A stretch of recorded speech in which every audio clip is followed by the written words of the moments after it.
Are we back? A.M.University.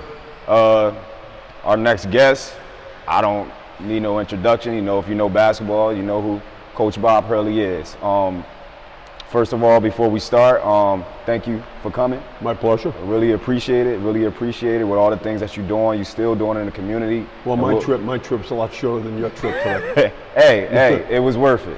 It was worth it. As y'all see, we never been in another venue before in 50 some odd episodes, but this was a reason to take the drive. But thank you for coming. Thank Coach Ben Gamble for supporting us with this. And Coach Hurley, pleasure. Nice to meet you. Pleasure.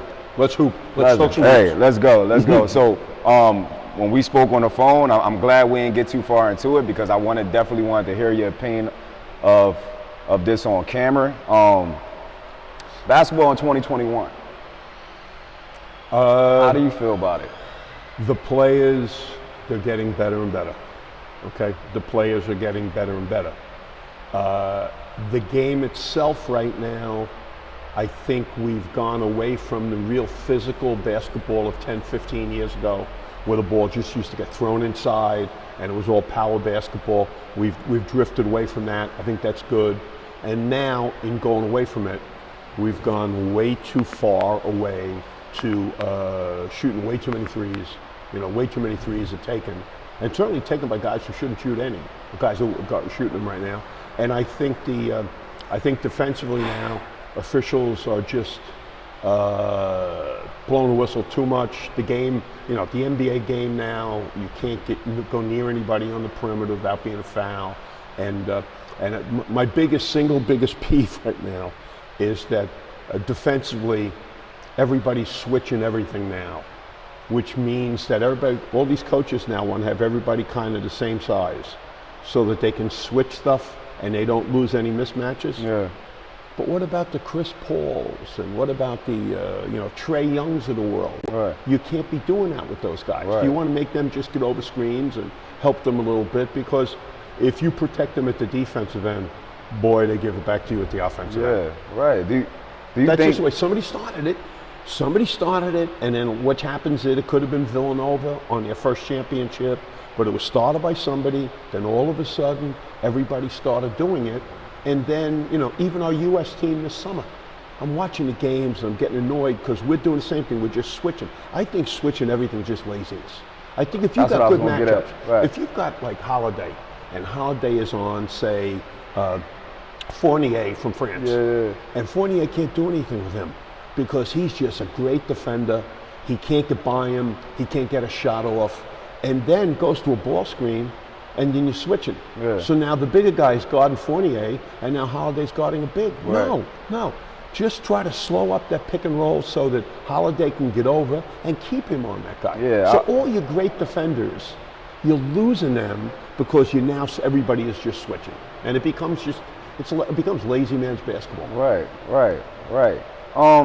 I've always heard you say, and we all should want to be this way. You want to adapt to the times, right? You want to stay. Yeah. But at the same time, how do you feel about? You already kind of alluded to this. Everybody just going with the wave, like you said. Yeah. So now it's 5 out. We're shooting 53s a game because everybody's telling us that's the right way. Absolutely. The percentages. Yeah. The analytics, just like in baseball. These analytics guys. Yeah. I don't think they played much.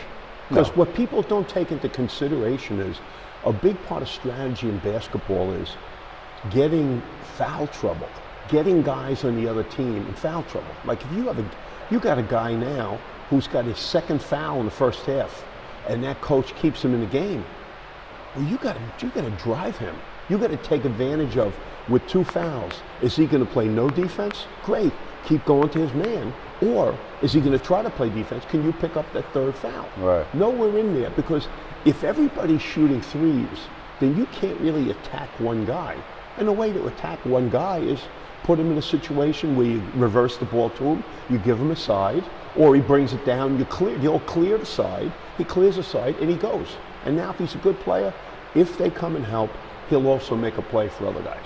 So that really bothers me. We shoot too many. My biggest peeve, though, for sure, is watching these NBA games, watching the college games the next week or two, fast breaks, got the numbers, 3-on-2, 4-on-3, and the ball goes to somebody who just shoots a 3. Now, it's okay if that guy shooting a 3 is Curry, Trae Young, these guys like Patty Mills the other night made his first 7. You know, these guys that should be shooting them, okay, maybe you hold your breath and say, I don't know about that. Oh, good, he shot it, like the right guy shot it. But the rest of these guys shooting it, they're just bad plays. Let me ask you a question real quick. The first time I walked into a gymnasium and they ran a 3-on-2, 2-on-1, and I saw the guys sprint to the corners instead of come for, I lost it. Yeah, it's just not. I lost it. When you got the numbers, you take advantage of the numbers. The numbers should mean if you don't get a layup, you're getting a wide open shot after you try to get a layup. Or because you have the extra guy, you've drawn a foul, somebody's going to shoot free throws. And the best part about shooting free throws is if you're going to shoot free throws, you picked up a foul on the other team, and you can get your defense set. So like now on that free throw, if you're a man-to-man team, but you want to mess with them a little bit, now you can come out off the foul shot and maybe you do some zone press, or maybe you go half-court trap. But you can put that extra thing in and see if that change bothers the other team. If it does, well now you say to yourself, oh good, that showed me something. Maybe we'll come back and use a little more of that as you go along. But just to be, letting guys run back, and as you said, run to the corner, even with the rim, sit down, wait for a shot. You know, Kyle Anderson, who's, the only kid I have in the NBA right now, a really versatile player. He spent a whole season just standing in one corner. And a guy who's a great passer, who can get in around the basket and uses length to score, he wound up being like a situational shooter, and he's had to really change his game to be more of a three-point shooter first, and then a driver, playmaker second. But initially, he had never played like that because his big asset was he was a big player who could handle, who was a great passer. And he was a reluctant shooter, but he would make shots after he looked for everybody else first. Normally, you want a guy like that on your team because everybody else is looking to shoot. When you got a guy that's not looking to shoot, that becomes an asset because now it gives your team a little more balance. I want to touch on, from what I see, your humbleness and humility for a second. And I'm saying that because, again, I like talking to you about what's going on in 2021 because you've been around a lot of basketball, right? So, and from my opinion, what I see is players and coaches extremely arrogant and feels like they have to have this bravado with everything they do. Most of them never even won anything before, right? But I look at you, I don't know how many, if I'm saying correctly, you got 28 state championships, you've won all these awards, but from afar, I've never seen you treat anybody with lack of respect. No, I think it starts off with, if you use guys that like as a, clearly a retired veteran coach, I looked at the way John Wooden's UCLA teams played. I was a big Celtic fan over all the years with Bill Russell and Bob Cousy, goes way back. And then the Dean Smith Carolina teams for so long, that even with individual stars like Michael Jordan and all of these other guys who played there, Larry Brown talks about this all the time. There's a certain way that you like your team to play.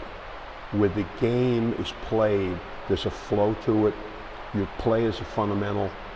You don't have to bark out plays all the time because you can let them, if you have an advantage and push it, you let the guys go. If you don't have the numbers, your guard is smart enough to pull it out and now put you into a half-court offense. So all of those things exist.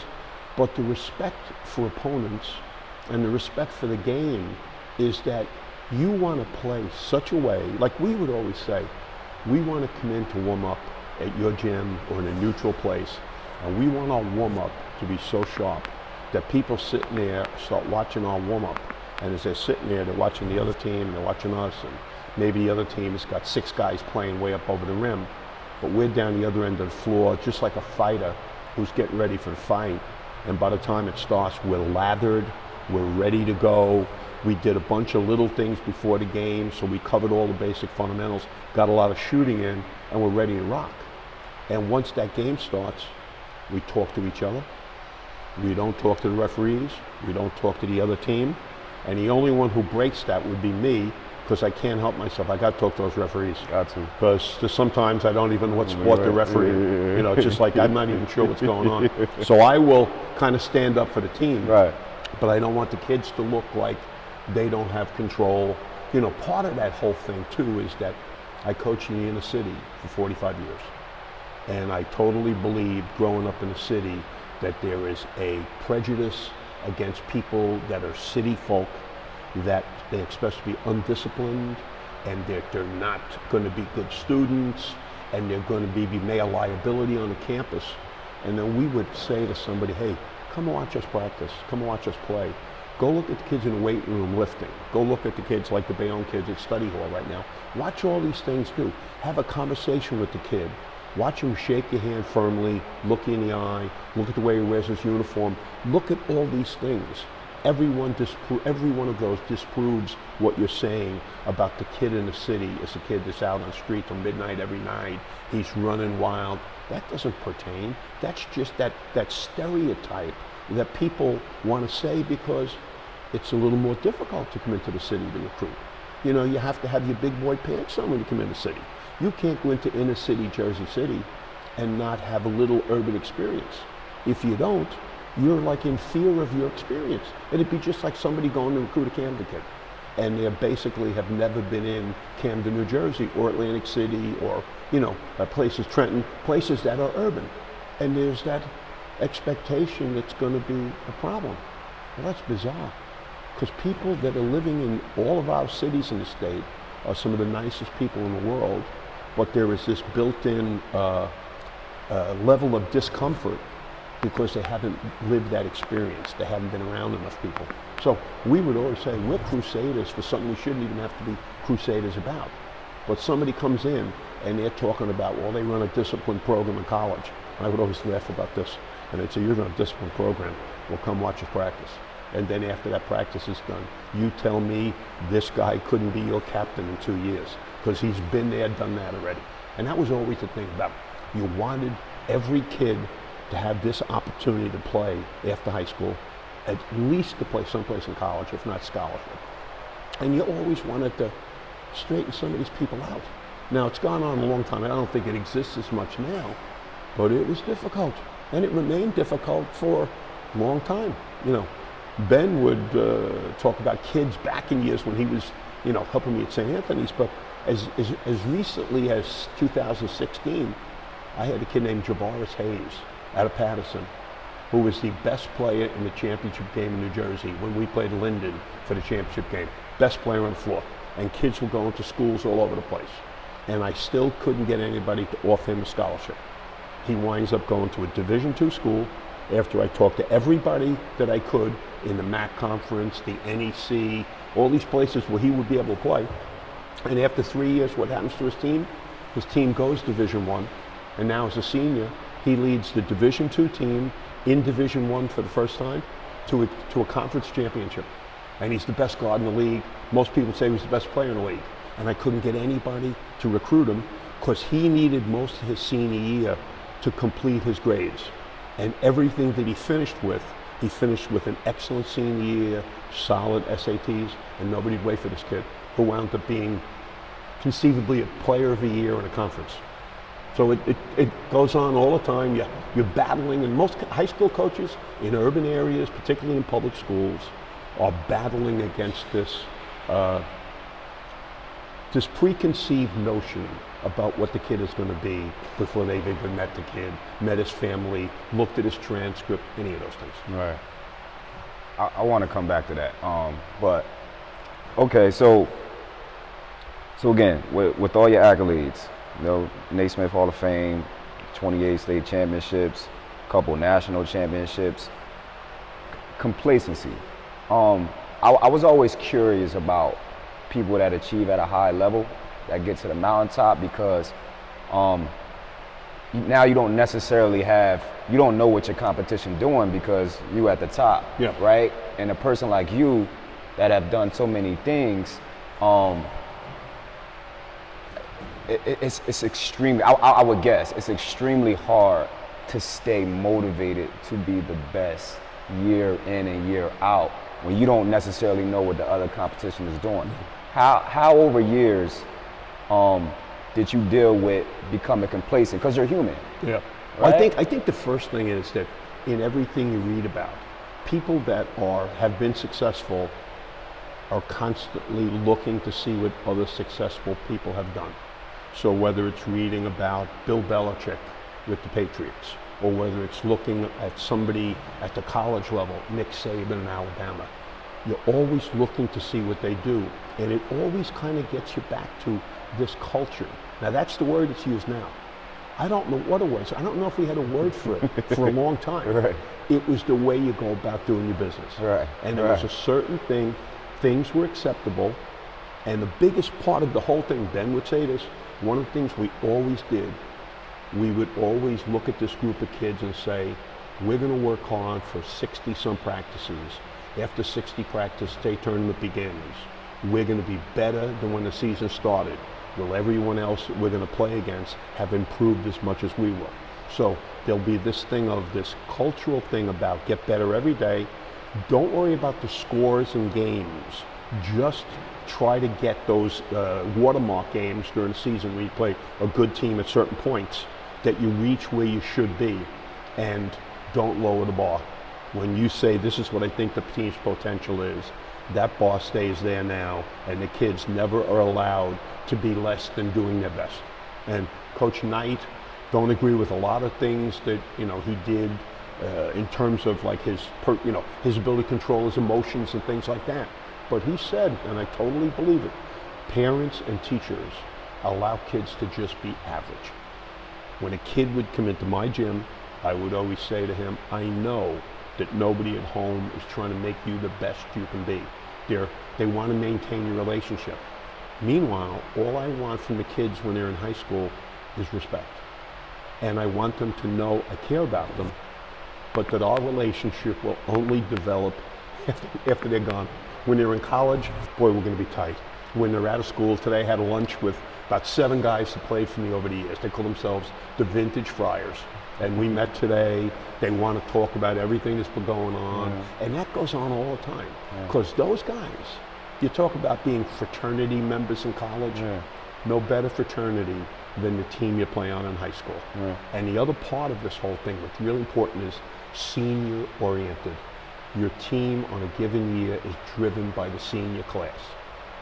The senior class at St. Anthony's wanted to go out playing in a state championship game and wanted to get to the state championship. If you could, you now could have bragging rights with anyone else. If you won the game, you're in. If you lost in the game, you at least can have a conversation with the other guys who got to the game in the past. And we had an awful lot of kids that got to those games. Some really good players didn't play in championship games when they were seniors in high school. And as good as they were individually, when conversations would start, particularly with guys like, say, Jerry Walker, who played on 4 straight state championships. Somebody start talking and Jerry would say, you didn't win it senior year, did you? And there'd be this silence, and the other guys would be clearing their throats because that was going to be an uncomfortable time, because that was the barometer. That was the and bar. what are you trying to do? You're trying to get better all year. The coach says, I think we have the ability here to do that. Let's see if we can get to that game, and let's not worry about wins and losses. Let's worry about getting better. And if you make that your total focus every day, best practice you can have. If you have a bad practice on Tuesday and it happens, then Wednesday better be a very good practice. If you're playing Friday, 2 days before the game, great practices.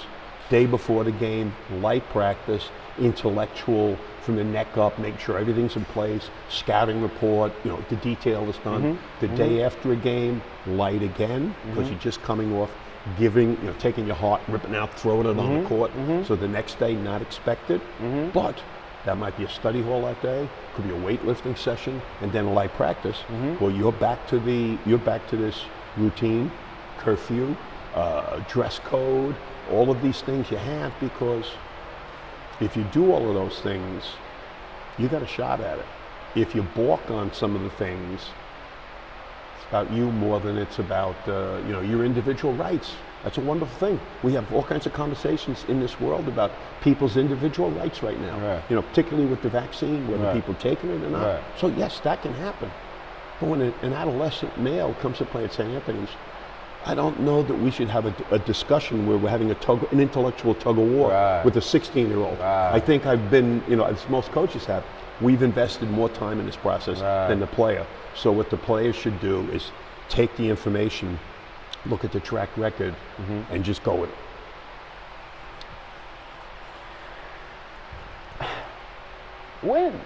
When did you know that you could do this at a high level?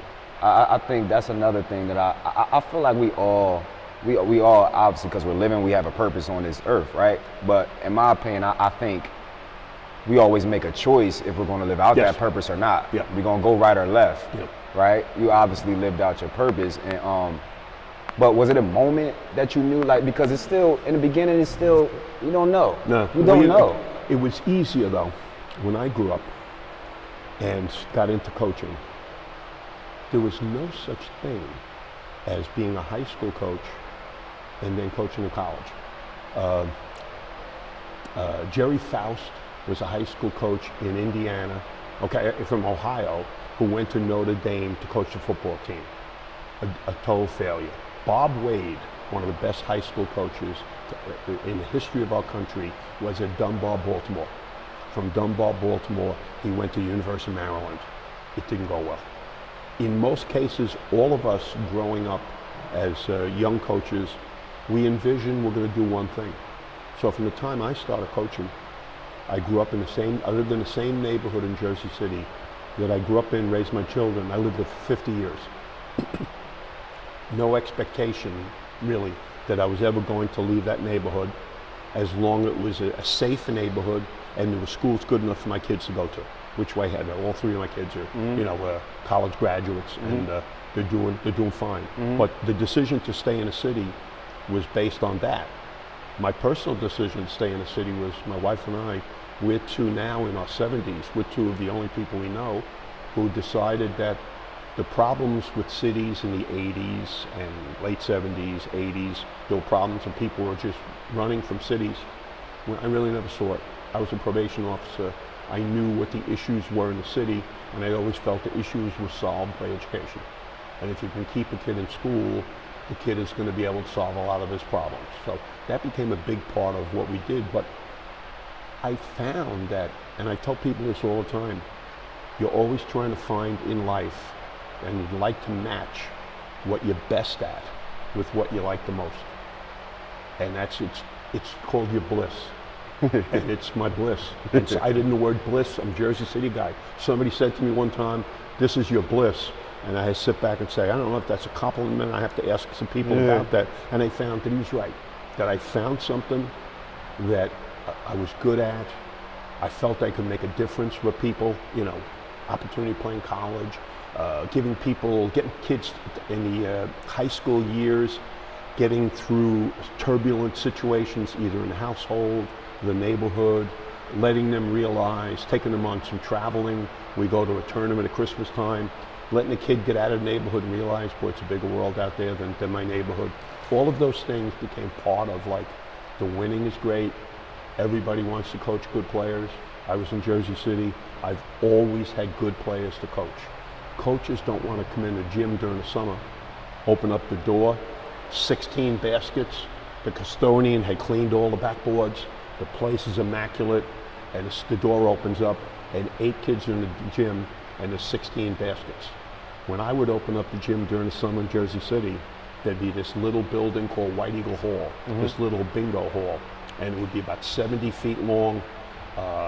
It was unbelievably hot in the place, poor ventilation, and there'd be 30 guys there.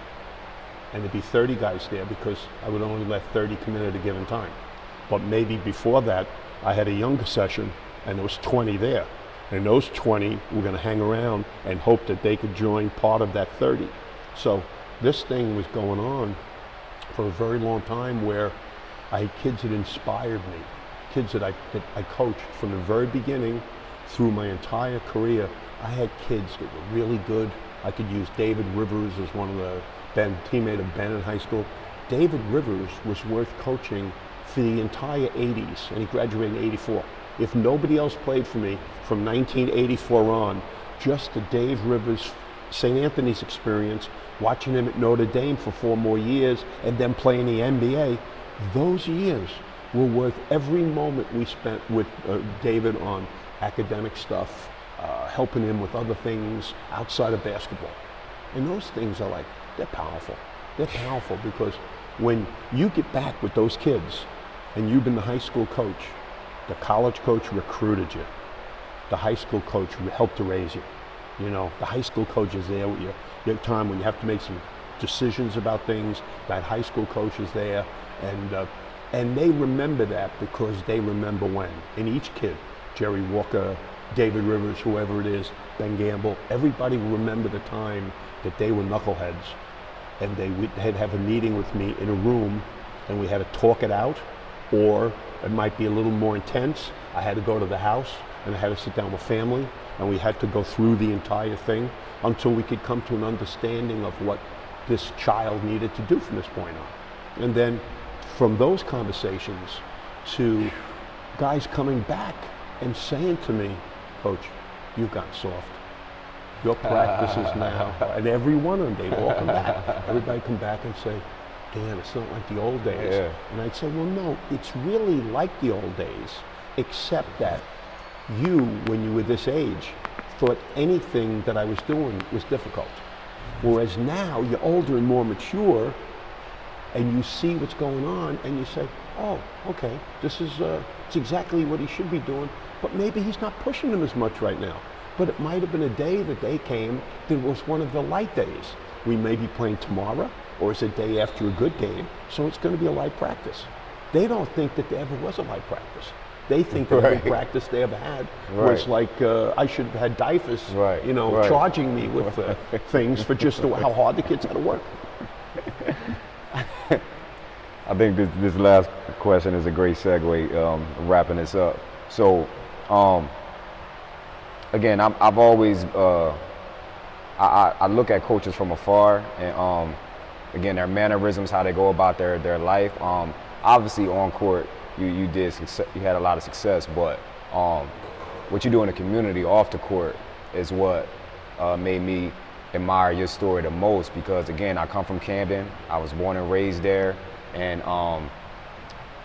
everybody has so many things going on. Kids kind of get lost at times, right? For 50 plus years, every time I read about you, every time I saw you, you've always served the community. And people don't realize about this coaching thing that it's not like you come in here and practice for 2.5 hours, you turn the lights off and it's over, and you wait till the next day. This is a 24/7 job. Well, as we're sitting here talking, Ben right now has had a study. We're in Bayonne Tech, the technical gym right now, and Bayonne high school kids, this is his second year here, study hall, could have been a weight training day, right? And they might have a fall league game. I don't know whether it's tonight, it might be Saturday, they're playing someplace, but there's a certain way you go about things. And in that, it's not for everybody. Not everybody wants to do all these things, but those that do, at the end of it, appreciate everything that was done. Do they appreciate it at the time? No. Does any one of those kids there appreciate a study hall right now? No. No. They will when grades come in. Yeah. They will if somebody now asks for their transcript, and the transcript is looking good, and all of a sudden, you know, you can have a conversation with somebody at home and say, you know, I think whether it's Felician College or LaSalle in Philadelphia, somebody I think is going to offer a scholarship shortly. And then you say to them, you know how much that's going to be worth? $250,000 or $300,000. And if they do a real good job, and if they graduate in 3.5 years, you can actually start graduate school and be actually working on your master's already on their dime. And talk about it. So, would you ever envision that for your child? And they laugh because, you know, you're looking at the kid growing up. Unless they know these things exist, you can't aspire to do something that you don't know is a reality. And as soon as you find out you're a freshman at St. Anthony's and you're getting there, and the college coach are coming in, and you're like there as a freshman, you're looking around, and the door comes Mike Krzyzewski, and in the door comes Kevin Willard, and in the door comes Mike Jarvis. All these guys over the years are in the building, and they're walking around, and you're looking around, and you want to know like who they're here to see, because that's cool. But then you also have the coach, your freshman coach, JV coach, is talking about, you know what kind of transcript that kid has? He's in the National Honor Society. He had enough college prep classes after 3 years. So now he is selecting a college. He's not hoping that he can get into a college. And nobody knows any of that stuff. You're a high school freshman, you can see the tip of your nose. Right. So that all becomes part of this whole thing. Right, right. Did you envision your life to go this way? I mean, did you envision your life to go this way? Like, and I'm talking about in totality. My you wife affected. and I, you know, as I say, my wife and I now, in our age, we will look at each other. She met me in the playground when I was running the summer basketball league in Greenville, pretty close to where Ben grew up. I grew up a little bit further south. So the poor woman, she met me. When she met me, I was all sweaty, whistle around my neck. As soon as we were done playing, I was playing in college, I was going to play full court until almost 10 o'clock at night, and then the cop would come around, knock the fence, we'd have to shut up for the night. This is what she bought into. So that's how we started this thing. We look back now, and I don't regret my life. It was an amazing ride. If I was just like any of the guys who were my friends and just stayed in it for a long time and then left it with all these relationships, that would have been great. But I managed to do it in one place for 50 years. You know, varsity coach 45 years.